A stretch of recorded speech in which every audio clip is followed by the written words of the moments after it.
All right. Welcome to another episode of Why This Beer. Join us as we discuss all the things that make our craft beer scene unique and the people that help sculpt these great brews. I'm Aslan Graves of Main Street Brewing, and as always, joined by Darren Benema of Neighborhood Brewing and Yellow Dog Penticton. Today we've got Simon Barna, head brewer of Nelson Brewing, home of the Kootenay's oldest craft brewery and one of BC's. Welcome, Simon. Hey guys, thanks for having me. Yeah. So we normally start this all out with just hearing about what your journey in brewing was. Yeah. What's your first exposure?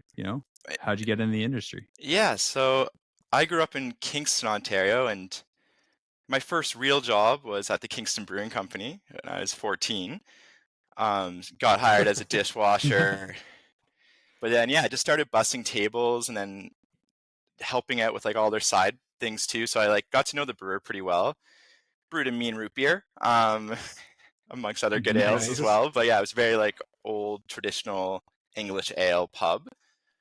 So I kind of got a pretty honest taste for craft beer at a young age, in moderation, of course. But it was a pretty cool job. Every once in a while to go into their little brew house and help him with little projects, and did a lot of the special events with them. I became kind of like the token young kid of the brewery, it seemed. But I don't know. So I kind of grew up in that environment, as well as working in a genetics lab because my stepdad's a genetics professor, biology professor at Queen's University. So kind of got into a bit of science stuff there. Just basically I was there, another glorified dishwasher. I just had an autoclave and some other tools at my disposal. But so I kind of got that first experience there, but and always had an interest in beer and kind of more so just the pub atmosphere. I always just genuinely my whole family loved the pub. We just had a genuine hold to the family vibe and the cool old school English pub vibe that could bring where people celebrate and brings people together. So I always had an attraction to beer and pubs. But I ended up going to school. The idea of it being like a community space. Yeah, totally, like a safe community space. But I went to school at Dalhousie for I was probably the only one in my family, well, not the only one, but that didn't study the sciences. I went in for a degree of arts. I studied international development studies, social anthropology were my double major. I had a big interest in environment science. I was really interested in sustainable development, kind of was my thought. Really wanted to travel, work for NGOs. And I went and did that for a while in East Africa, and worked on some projects, and then had this kind of blitz of is this where I want to go? Where is this the next step? What am I going to do? So took a total pivot and decided that I'd just go traveling with some working holiday visas for a while. So I started off in New Zealand for a year, did a bit of woofing, and then I ended up working and getting a job as a bar manager. I'd served quite a bit, did a lot of hospitality jobs at university, but I got a job as a bar manager at this brewery. Sorry, it wasn't a brewery. It was actually just a pub, but it was the only pub that served the local brewery in town. So I had a really tight relationship. The brewery was called Wanaka Beer Works. It was the only brewery there at the time. But I really got to know the assistant brewer there quite well. This guy named Paulie. Him and I hit it off really well. So I hung out for a few packaging days and just kind of I think that was the very first time I really got kind of really intrigued about the whole craft beer experience and producing an artisanal drink for people. So I did that for a bit, but then I continued traveling after that for another 2 years. Did a year in Australia, a year in Southeast Asia, kind of road tripped around North America, visiting friends I'd met along traveling. Before moving to Nelson, a really good friend of mine and I cruised to California and Oregon, kind of just on a skateboard tour, checking out different parks, but we hit a lot of craft breweries along the way too. And I really solidified my experience in the Northwest there, how cool the beer scene was, I was blown away with, I spent quite a bit of time in Bend, Oregon, and down in Eureka. I went to any standout beers?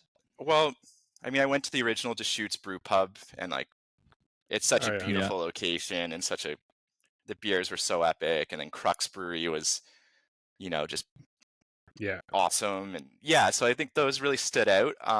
Definitely the Deschutes original brew pub location will always stand out. I mean, it's right next to this beautiful natural amphitheater, a river flowing through by it. It's gorgeous. Yeah, it's just such a and experience. But I think what really stood out was just like the diversity of beers and how much was going on down there. So when I moved up to Nelson, my goal was to snowboard and move here like many people do for the outdoors. And I went up and applied at the brewery for any job they would have, kind of thing. Handed a resume and didn't hear back from anybody for till about 7 or 8 months later. I was working as a contract wildfire and at a restaurant as well. And I got a call back finally, and met with the head brewer at the time, Mike Kelly, and Tessa, who was last on your show, was like the lead brewer, assistant brewer at the time. So I went up there and met them, and we hit it off. And they, Mike liked my eclectic experience, and and hired me. And I hired, I guess the position was a cellar hand. It was all the grunt jobs at the brewery. When was this? This was in What year? 2013. Okay. Yeah. Oh, like 11 and a half years ago, I guess, now. And similar to Tessa's story, within a couple months, kind of started brewing there. It was a bit of a steep learning curve, started on defiltration and cellar work and just helping wherever I could. But then, not too long after I left, Tessa moved up to Terrace. So there was another brewer named Claire Haitley there who was awesome. And she kind of, took on the more like lead brewer role. And then I was more the brewing a lot more once Tessa left. And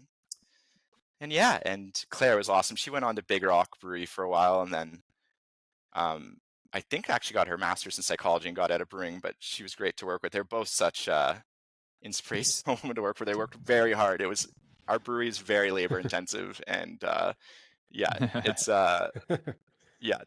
definitely teaches strong work ethic if working at the Nelson Brewing Company. Right. But and I mean, not the most ergonomic setup, I feel like. No, it's you heard a little bit about it already, but the building was purpose built as a brewery, but in the late 1800s, where everything back then was gravity fed. And now the Nelson Brewing Company is fighting gravity, so to speak. But it's a pretty cool building, but it's not set up as a very functional production brewery place. But so basically I worked there, and the Nelson Brewing Company has always had a pretty cool model of like creating a budget for those who want to get further education. So but after a year there, I started taking brewing courses and took multiple courses through the Nelson Brewing Company, through Siebel and the IBD. And nice. I like to joke that eventually I think they just felt like they invested so much in me that they had to make me their head brewer. But I've been doing that now for like 6 or 7 years. I've been in that role at the Nelson Brewing Company. So a bit over half my time there. Yeah. Congratulations. Yeah, thanks. It's Nelson's a place that not a lot of people end up staying and settling down. I feel like it's kind of like a place for a time in people's lives and then onwards elsewhere. It's a lot of transient people for sure, and a lot of that's the nature of the town. Definitely.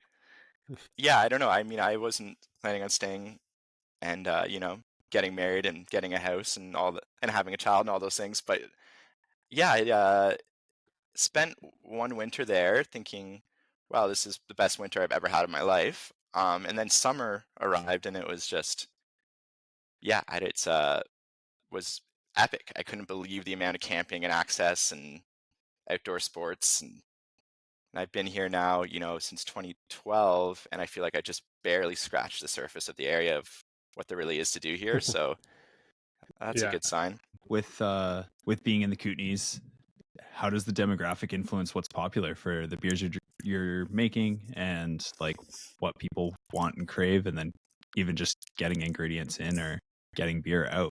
You guys got pretty wide distribution. Good question. I feel like it's changed a lot since I started. 'Cause when we first started, one of the first beers I had my like contribution in was the Bent Pole Northwest IPA. It was like one of the first recipes that was like a team effort where I really wanted to, as well as other people there, really wanted to have a Northwest IPA in the lineup because we were pretty, a lot of English styles still at that point. But yeah, I at the time it was like met with a bit of concern that IPAs weren't the palate of like the Nelson? West Kootenay area. I mean, we did have like Patiwak, one of the oldest IPAs of BC. Like it was up there as probably one of the oldest. Totally. But but yeah, like we were worried, that our demographic might not want like a new hip Northwest style IPA. And obviously that has changed a lot. IPAs are definitely our hazy pale ale is now our number one seller. And so in terms of the demographic, I think as the craft beer industry has boomed and there's, two other breweries in Nelson, the palates are probably pretty or the preference for beer is very similar to kind of anywhere. We have a huge influx of people who've moved here from, Calgary and Vancouver and surrounding area. And yeah, I'd say we're probably pretty similar to most places in terms of what people want to drink. When you see the statistics of what sells best, IPAs and lagers do really well. It's on trend. It seems to line up pretty well with what we're doing. In terms of getting ingredients to the Nelson Brewing Company, it's definitely a strategic, how we order has to be smart. Shipping is insane. We're not close to anything. So yeah, we're just anywhere we can we don't order anything without getting multiple quotes on shipping and figuring it out and trying to sharpen that price up a little bit. Yeah, we have to be really strategic in how we order, and that's one of the reasons had incentive from a very early start to have grain silos to buy bulk grain. Right. Situations like that. Yeah, you really have to be cognitive of it. Being a 1991 brewery, we're lucky to have distribution through the BCL, fairly good distribution, which is super helpful living here. So government listings are pretty important to us due to the subsidized distribution aspect of it. But yeah, so that's a part of the model, definitely. But yeah, I mean, that all being said, we still sell the most of our beer within 100-kilometer radius from the brewery's front step. So yeah. Sweet. That's rad. It's incredible to have kept your local community's attention so well over, that's what, 35 years? Pretty much? Yeah, I guess so. Yeah. Constantly evolving. For sure. Yeah, and the town's evolved and you evolve with that. But I think one thing that stayed pretty true, Nelson, there's a lot of support for local, the artisanal scene here is pretty big. So we're lucky that's something still being supported. Yeah, and there's a couple other breweries in town or in the area now that have popped up over the last few years, and I'm sure that might be seen for some as a challenge, but also probably brings in more people that are looking for more local stuff as well. For sure. Yeah. There's I think beer tourism's a real thing, and people, having more breweries in the area actually typically helps the scenario. Yeah. Right. And I mean, we are a bit production based, so our model's never our room only holds 30 people, so it's not really hard to fill our room. So we're not really competing for seats or feeling that press in that way. Yeah. Do you guys have a food program there as well, or is it pretty bare bones basic? Bare bones basic. Yeah. Everything at the brewery is about room and space, which we're very limited on. So a kitchen is not. Yeah, no, we're just snacks. We work with a couple local places that do snacks, and we sometimes have one-off food things. It's Burger Month in Nelson right now, and there's a couple that runs a incredible sandwich spot called The Block here, and they're doing their burger at the Nelson Brewing Company. So, but it's a slow cooked thing, and that they can bring up in crock pots, and it's incredible. But yeah, it's even watching them try to serve with our bartenders behind the bar, though, I'm I feel bad for all of you. This is very cramped. Yeah. It's tight. Yeah. Burger Month. That sounds pretty good. Yeah. So that's all across Nelson right now? Yeah, I think it's all the West Kootenays it's grown, and it's they took our slowest hospitality month, made it one of the busiest months in the Kootenays. So it really like awesome. helped That's knock that incredible. shoulder season Yeah. out. So yeah, it's a really good movement. People get really serious. I think I can't remember how many burgers there are, but it's like 60-ish burgers you can go try at different places. Wow. That's cool. That's Yeah, sweet. it's pretty hardcore Like if you that try idea. to hit them all. What's the most outlandish burger you've got? I mean, what surprises me is just like the size of some of them, but like, yeah, there's some pretty big. No, Most outlandish burger. I don't know. Yeah, that's a great question. I'm gonna have to get back to you on that one. Sorry, that No wasn't in the kangaroo pre-question burgers list. yet? Yeah, no. Yeah. And what comes to mind is like I haven't had it yet, but the burger that they're serving at the NBC looks delicious. But it's like totally, it's out there. It's got like an egg toasted in the bun. It's like this chopped lamb Oh, that's like man. stewed in our Blackheart Stout, and it has like a bechamel sauce served on top of it, and pickles and like sliced honey ham. It looks incredible, but it's like Oh, man. So is that like a fork and knife burger then? I'd Like- say so. It's definitely not date night burger. Yeah, not first date. No, at yeah, least. true. For sure. Yeah. Right. That's a good idea. So we haven't talked about the beer we're drinking yet. Right. But Nelson Faceplant. This is literally probably, I remember being in the Grand Forks, outside the Grand Forks liquor store, probably asking people to buy the beer for me when I was underage. This is my intro to craft beer. This Nice. is yeah, but kind of excited to talk about this beer, how it's changed over the years. Yeah. Yeah. Yeah. And Faceplant Winter Ale for those that haven't had it. Yeah. I don't know if I've had it actually. I would say this is one of the like a lot of the legacy brands in the Nelson Brewing Company have unfortunately have like gone away just due to lack of sales. But this one has held strong for us over the years. It's yeah, like it definitely precedes me so by at least 5 or 6 years. It was originally brewed for Whitewater Ski Hill, as like a limited offer up there Nice. that kind of stuck around. Yeah, I mean, I remember when I started at the brewery, it seemed like there was a lot of like winter warmers locally on the shelves you could find. Yeah. But Yeah. I don't see a lot of them anymore. I know How some. sounds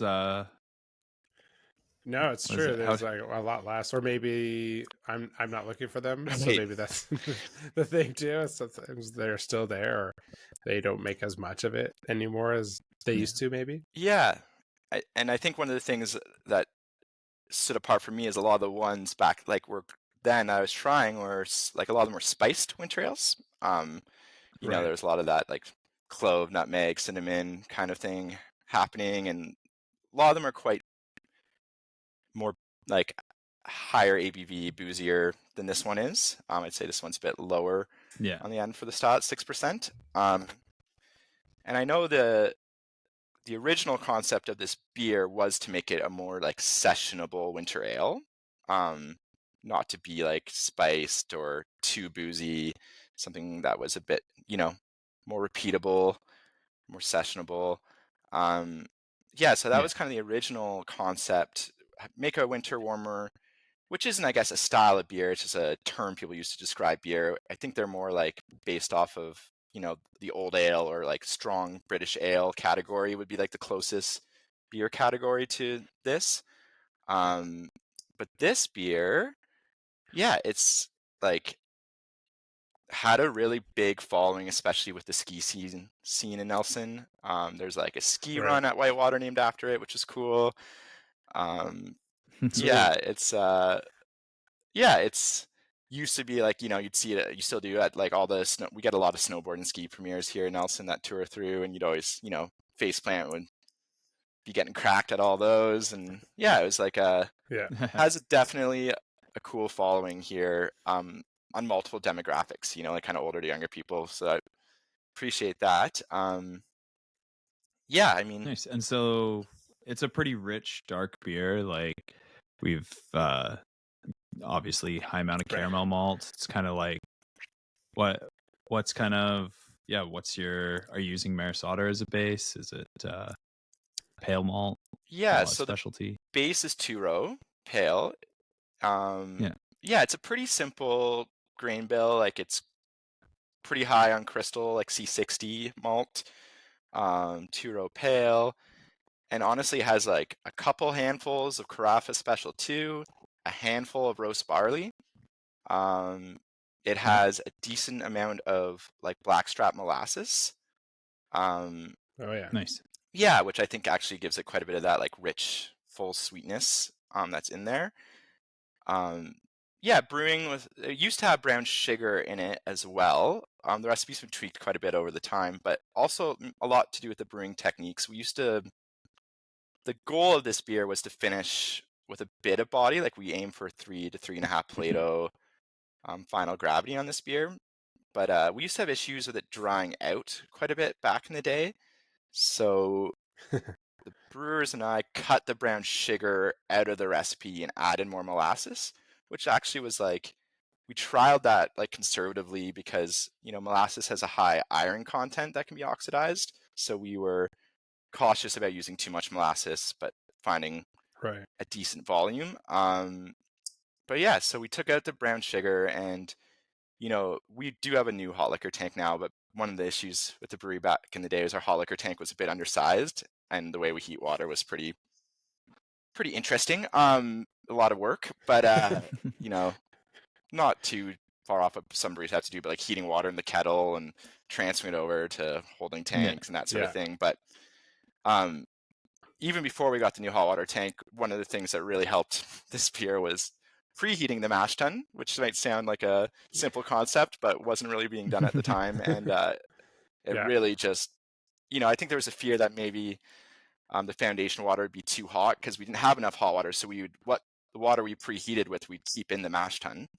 We didn't drain it. But yeah, it really just, made for way more consistent mash temperatures. We have a pretty old isothermal mash tun, no rakes or knives, bit of a narrow design for a mash tun. Yeah. So, but yeah, preheating's been a game changer of like keeping that attenuation a little bit lower and hitting those gravities that we wanted. Nice. Yeah. Are you mashing hotter then at that point? Yeah, like we were mashing. What are you targeting? Like we were aiming for 67 Celsius mash temp usually, but we did try aiming a bit higher. But it seemed that the like variability was in, we'd be like hitting our temperature probe and we're like, cool, we're like 72 in the front, 59 in the back. Like it was like pretty whereas when we started preheating the mash tun, we like that range like narrowed to like 2 degrees variance from different places. Right. So it really made a difference. So we were like playing with that game and not wanting to, cook the enzymes at too hot of a temperature and maintain body at the end of the beer. So yeah. So that was a bit of a game changer for the consistency of this beer, as simple as that is. But yeah, the grain bill, just a bit of Magnum for bittering. Our lead brewer always describes as like he gets the nose of cherry cola on it, which ever since he said it, it's kind of stuck in my head. But kind of looks like it too. Mm-hmm. So that helps. It's like kind of a nice dark brown, right? For sure. Things have tweaked over, like just the roast barley we used over the years to what we use now. Like we use a really, really dark roasty roast barley in it. And we're barely using much roast barley. It's like just about 1% of the grain bill, but it comes through quite, then the concept of that is kind of like gives it that bit of like the drying finish to balance the sweetness, which we like. I mean, we typically, when we brew ESBs or a lot of English malty styles, put a little bit of chocolate malt or bitter roast barley in there just to kind of balance that malty caramelness. But so have you played around with a couple different roast barleys? Yeah, we did. In your findings, used Brius roast barley for a long time. When we were all organic, it was like the organic roast barley choice. So, but then when we went conventional with our brewing, we experimented with a few different roast barleys, and we kind of landed on, honestly, this Simpson's roast barley is one of our favorites, but it is super dark. So Yeah. yeah, Yeah, like it's almost double what the crisp roast barley is. yeah. Last time I I was think like the comparing them, range is 660 to Yeah. 960 SRM or something. Like it's quite the range Yeah. as well. like- But yeah, Yeah, blacker than Yeah. black. That's crazy. Yeah. Yeah. Yeah. but we like it in these small How long did it doses. take you to get through those bags of roast barley at 1%? Um, Some over multi-year process here. yeah, like so. I mean, we're about four brews per bag of roast barley for this recipe. Okay. Yeah, we're Not too brewing bad. like Yeah. around 16 tanks of Faceplant Winter is what we're projected to brew this year. So it's not a Nice. lot of roast barley, Yeah. but it's a pretty important actually ingredient in this particular beer. And then the carafe is special too. Like we just use it as more of a coloring, not imparting too much. Yeah. Little bit of flavor, but yeah. Yeah, Carafa Special 2 or Special 3 or all of those are pretty unique ingredients, the dehusked. I guess kind of similar to like midnight wheat in some ways, but Yeah. Yeah. I feel like brewers are either like, are you a midnight wheat person or a Carafa 2 person? Yeah. Like yeah. rarely is there overlap for some reason. I don't know why, but Yeah, I mean, I like the Yeah. Breeze catalog, like the Black Prince as well, like and Midnight Wheat. I think are good dehusked malts, but like yeah, for this one we use Carafa Special too. Yeah, perfect. yeah, and I think I mentioned it already, but yeah, we just use a bit of Magnum for bittering. Like we do put a decent bittering charge in this just to like balance a bit of the sweetness, but it's just I think it's in the mid 30 IBUs. It's not crazy. About Yeah. 35 IBU. But yeah, Yeah, it's greatly balanced. Like it's nice and very sessionable. Yeah, it's like Yeah. it comes like smells super sweet, like almost like a Tootsie Roll kind of like smell to it. Maybe that's just because it's Halloween now and that's the candy that's still around. But it's like got that sweetness. But yeah, it's like it's balanced, not too sweet in the finish where like, oh, I can have more, but and also not too dry. Like in a winter's day, like you want something with a bit more body. Or I find that I'm gravitating towards beers that have like more alcohol or more, residual sugar in them for sure. yeah. I think it's important for this particular beer. Batches that dried out, we'd have customers be like, notice it and say, hey, there's something Yeah. a bit different with this faceplant. And it'd be like, oh yeah, that one got away on us. Yeah. So yeah, no, that's there was an issue though, like, when taking the sugar out a little bit, we did have to contemplate, like, we do like adding a bit of sugar into like our higher malt bill beers, just to like keep that free amino nitrogen down a little bit. But yeah, I mean, you guys have probably heard like we've had a few beers tested through Raft Labs in Calgary, and just to see where our fan levels are at and like our higher gravity beers, and there is definitely something said about adding a bit of sugar into those beers. Too much fan can lead to fusel alcohols and like potentially some diacetyl, but the yeast we use in this beer is like kind of like the traditional NBC London Ale 2. Originally, it was Y yeast 1028 yeast in all the English beers at Nelson Brewing Company, and it's a workhorse. Like it really cleans up diacetyl well, and we've never had noticeable diacetyl issues or problems with it. So, but yeah, it was a definitely a consideration when we started taking the sugar out of the recipe. Yeah, we working with Raft. Has it mostly been for fan analysis? Is it and IBUs, to be honest, like for a that, lot of like projects? we do a lot of hop dipping in like our hazies and stuff, and we're making quite a bit of assumptions on when we cool our wort down to 77 degrees Celsius what our utilization is of isomerized alpha acids. So we were doing it to get like a better idea of what our actual IBU was when performing those, and yeah, we were off. In some cases up to like 10 IBU off.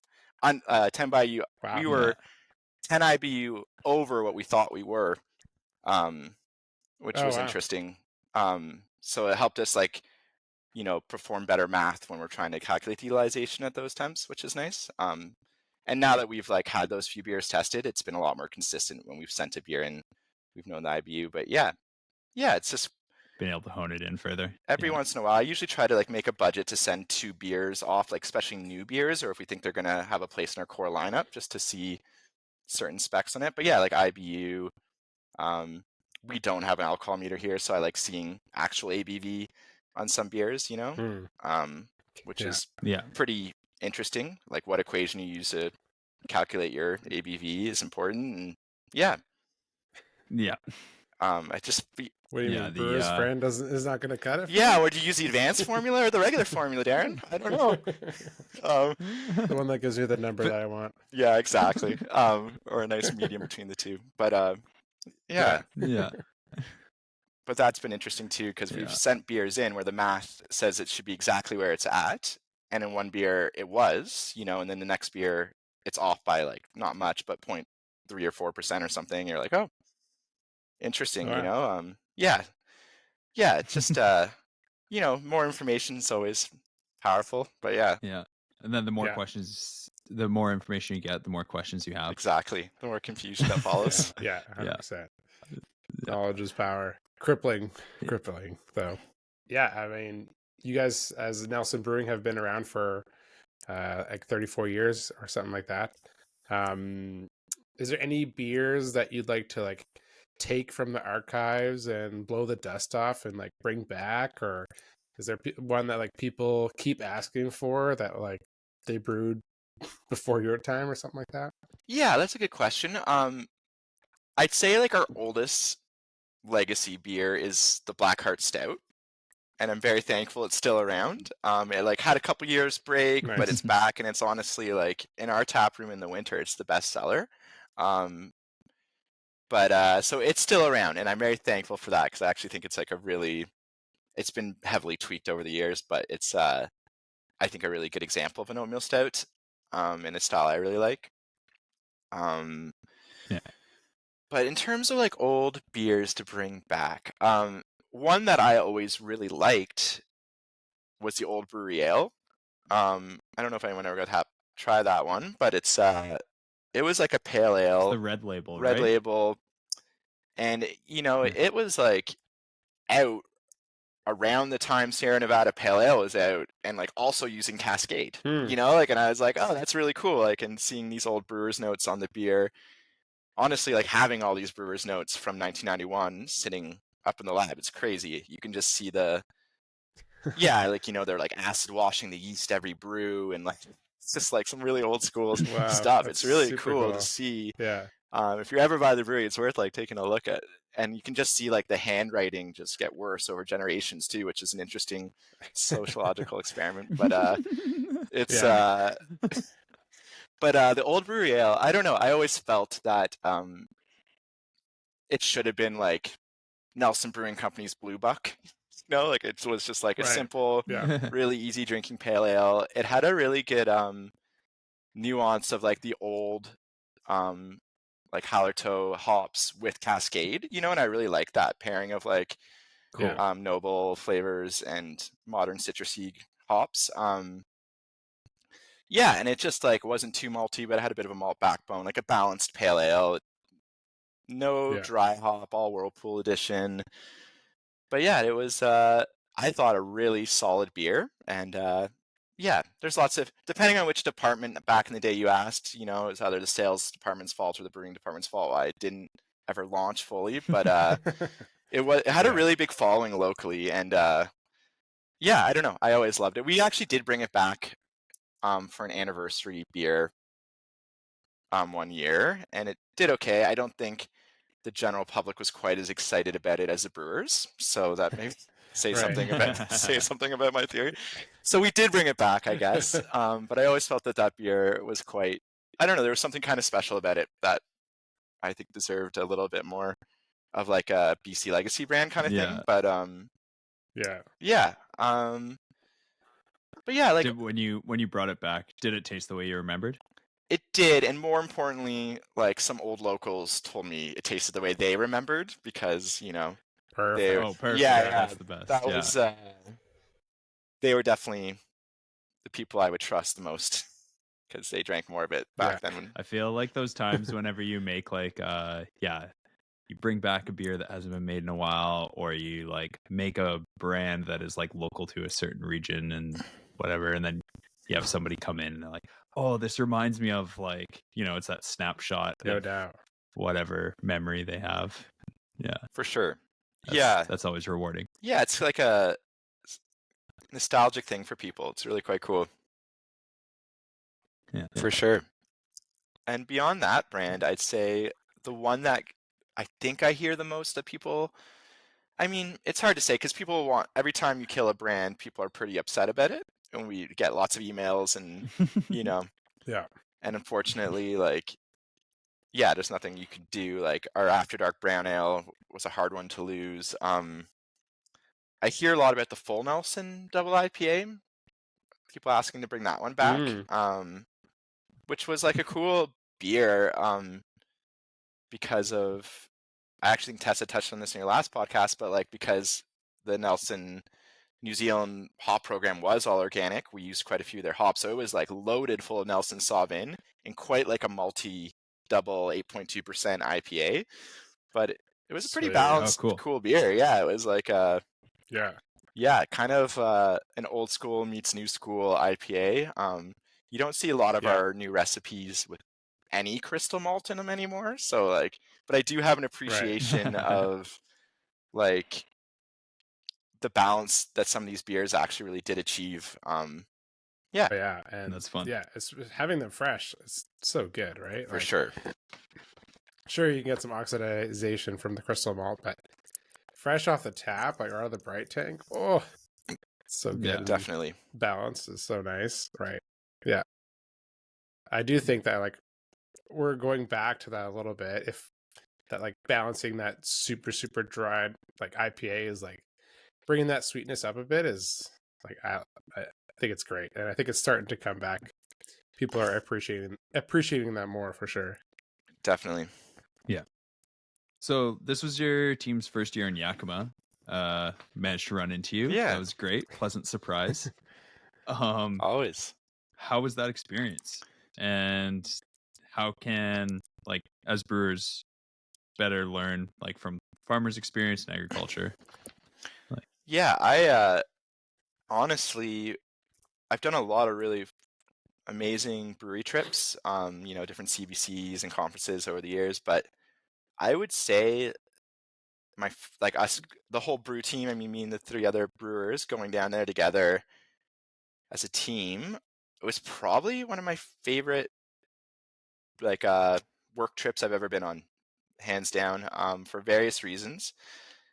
Like it's yeah, I didn't know how beneficial it would be, and it blew me away how worthwhile it was, and like how the whole POD project is like opening up to smaller breweries is, I would suggest every brewery goes if they can, because it's well worth the experience.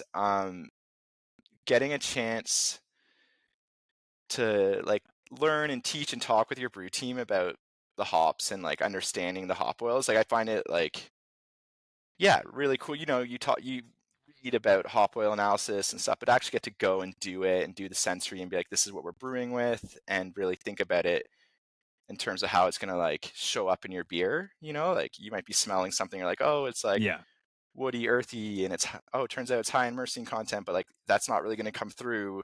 We got to look at the like, what is going to come through. And it's like, it's a really educating experience. The brewers were like extremely came out of that. I could just tell they're really reinvigorated and really passionate about it. And I think a lot of that's to do with connecting, we're such an agricultural product, to go see the farms, meet some of the farmers, do the tours. I've been lucky enough to like, tour a few hop farms before, but mainly in the Willamette Valley. We used to contract quite a bit of hops down there, and I went and visited some of the farms. But and I've been to like our malt house and a couple of our grain farms as well, actually, just because I was in the area, I wanted to see it. But all those experiences have just like, you really appreciate what an agricultural product this is we're producing, and this whole concept of like following your ingredients and where they come from. It kind of just makes you, I think, the whole team a little more proud to like brew with ingredients that they know where they came from, and also that they got to help choose. That's a new experience to me. I've never been able to be like, Totally. hey, I want that barley. Thanks, that looks good. We look at the COAs and Yeah. make sure there's no glaring Yeah. issues, but it's never had the like buying power to be like, I want that barley farm, please. So to go down there and have like some Yeah. selection over what you get to use and make an impact on your beer, learn about it. Yeah, I just thought the whole trip was awesome. And also it's like summer camp for brewers. It's all brewers down there, like it's Yeah. it's pretty cool. Yeah. It's pretty cool. You get to meet, people from like, I mean, you guys met each other or hung out down there, but you're meeting brewers from all over, at least the Northwest, and sometimes all over the world. Like when I was down there was brewers from the UK down like on a special trip. I'm like, that's so cool. Like, yeah, you're right. You're like going down to Yakima, which if people don't know is a tiny town, kind of like not close to anything. Yeah. So that to get like brewers out there, it really is like like a summer camp. That's a good analogy, actually. Yeah, and I think it's really like we are so influenced by this giant hop growing region in the Northwest, and it's like I love pilsners and the diversity of all sorts of styles, but like I'm still a hop head. I love hops. I think they're fascinating. I'm so influenced by these hop breeding programs and what they're doing. The fact that like IPA 70% plus of the craft beer market, and you go and see Yakima and you kind of start to see like how big it is, how it actually is just, it's a hop growing mecca, the biggest hop growing region of the world. And it's for Nelson, we're not close to anything. And it's a 6-hour drive. Like that's pretty good. So to go down and see that and be like, wow, this is like, arguably why America is one of the new beer meccas of the world is because this is happening right here. And to go down and like be a part of it in any way is pretty, I don't know. Yeah, pretty cool experience. And I don't know, it's pretty like, to throw a budget to go on that trip and then again get to influence what you're using this year. Like what a benefit of a work trip. Yeah, it's almost hard to put a value to that, right? I mean, it's going to help your brand stand out, you hope, because you pick good hops, right? Yeah. And so like it's going to make the quality better. And I find that going with like you said, you brought a couple other brewers down, like going with other people on your team, it helps to like unify everyone of like, okay, this is like what we want out of Citra. This is what we want out of Mosaic. Like for more experienced people, you say, okay, this is what we've selected in the past. This is how we usually select, and like we're looking for these notes, and we don't want these other like off notes, or maybe we actually don't want too much of this, or for sure we want some onion garlic or something like that, right? So I think that's always a good opportunity to like hone in on what you're after and get everyone on the same page too. Yeah. And it gets complex. Like if you're using T90 and cryo in a recipe, you can be like, I actually don't want my cryo to smell exactly like my T90. Like I want there to be some complementary flavors there. And I don't know. It's you can really dive deep into it. And I love that you get to, the opportunity to like get all your team's opinions, graph it out yourself, and then see how it compared to like the wider opinions of multiple other brewers, and be like, okay, cool, we can smell stuff too. Awesome. Yeah. Or we're completely blind to that aspect of it. For sure. Yeah.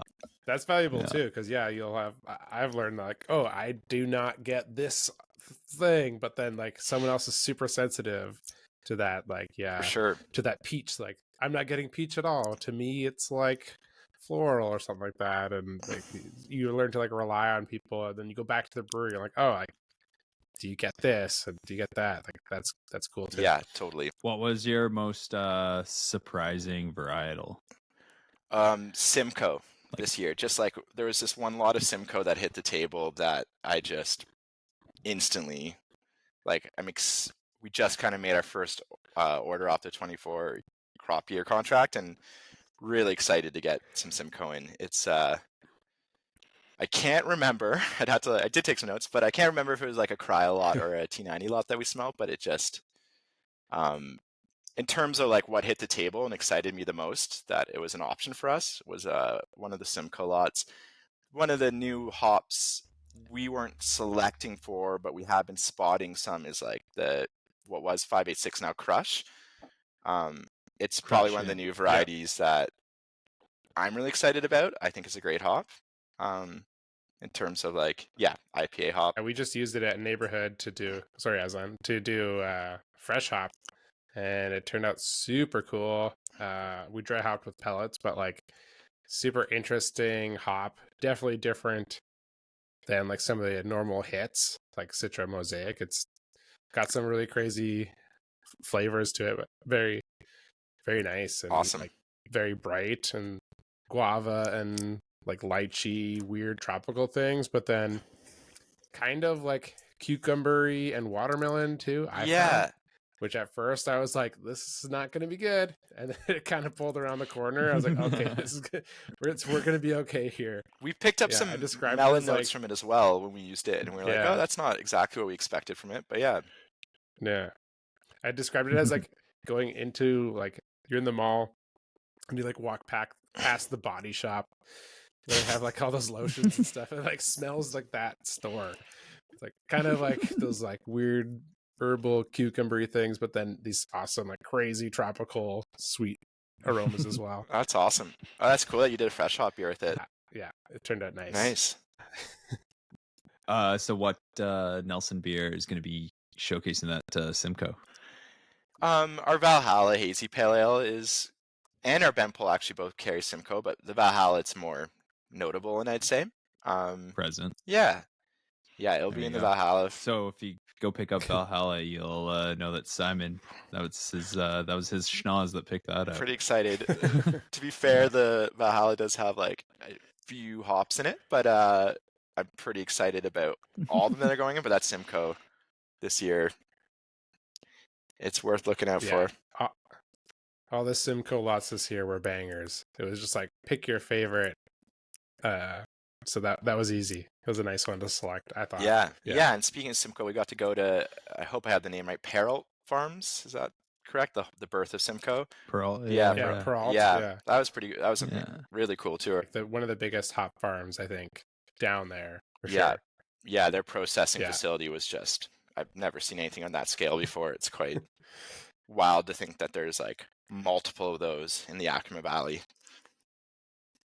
Yeah, that's where we got our fresh hops from the last 2 years, and you're trying to like line up shipping with them. You're just like, please, can you ship this to us? And they're this huge, like when you go down there, you're like, this is a huge operation. Yeah. We're just like this tiny brewery that's like, can you throw these in a bag and send them today? And are they overnighting them to you, Darren? And or are they freezing them somehow? Are they? Yeah, we arrange our own freight and we overnight them to ourselves. Okay, so that that's cool. We can brew with it like as fast as possible. Yeah. The freight is absolutely insane. Right, that's awesome. We probably spend more on freight than we do the actual hops. That, or we could go down there. I think we might just go down there next year. It'd be cool to line it up to like hop selection and then drive back with some hops. I don't know how it would be to bring it across the border, but I'll have to ask Ross at Cannery because they did that this year. Okay. And they managed to do it, so that's good to know. But it's like that's a quick turnaround trip, right?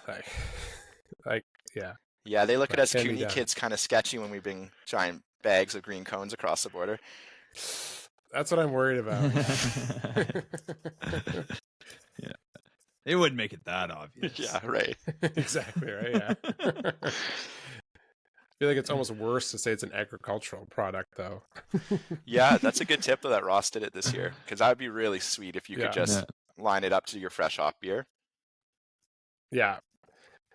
Go down, select, come back with a big truck full of hops, and then brew. Yeah. So 6-hour drive followed by a 18-hour brew day. Yeah, that's nothing like it. No doubt. Labor of love. Yeah. So in regards to the Canadian brewing industry, what excites you about it these days? And where do you think as an industry we can all improve? Yeah, that's a good question. I I mean, a lot of people will bring up that, and I highly agree that the caliber of beer is higher, and I think that's awesome. I think that's something to be like, but I don't know if that excites me more as like a professional brewer or as a like a beer consumer.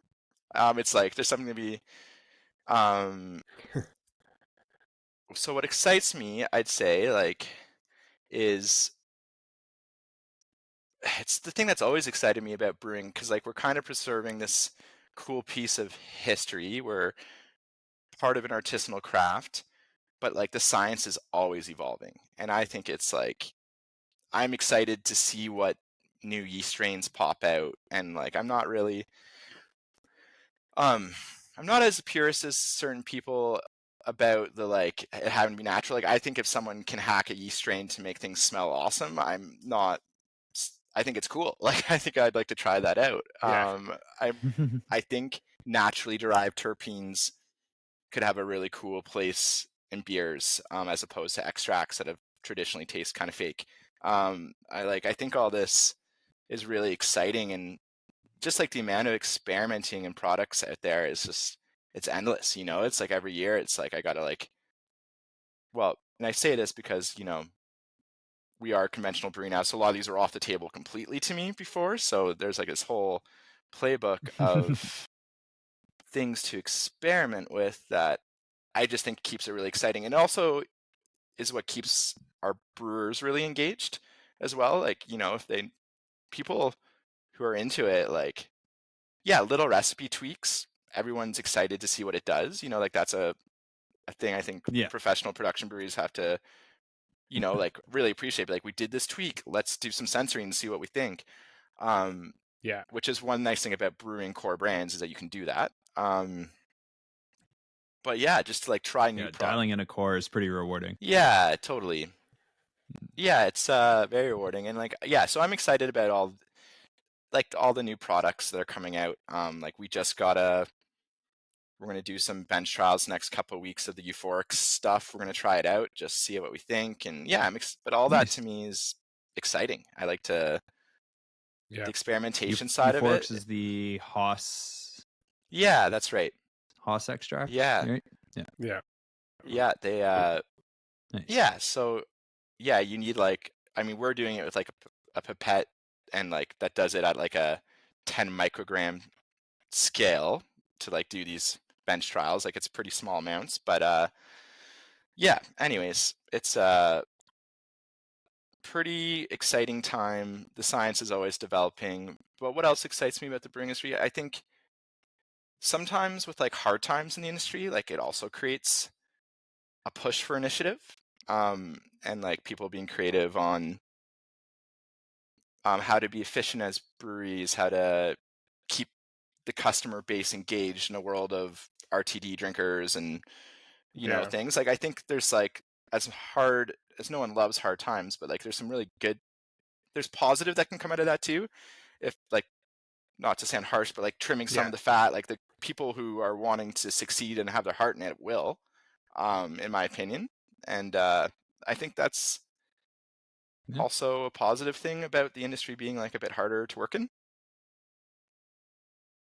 Yeah. So So just for a way to like everyone to grow and like push, like naturally be pushed into these like harder situations, and hopefully turn into a diamond under pressure. Yeah, I think so. I think the industry will be quite resilient, but yeah, it will force people you can't be just too, there's a time in this industry when it was booming where some pretty questionable products probably could still sell, and maybe that's just the subject of really good marketing or sales teams, I don't know, but I think now you have to have both. If you want to like produce beer to distribute, you need to have smart sales and marketing and great beer. So it's like and you have to figure out how to do it efficiently.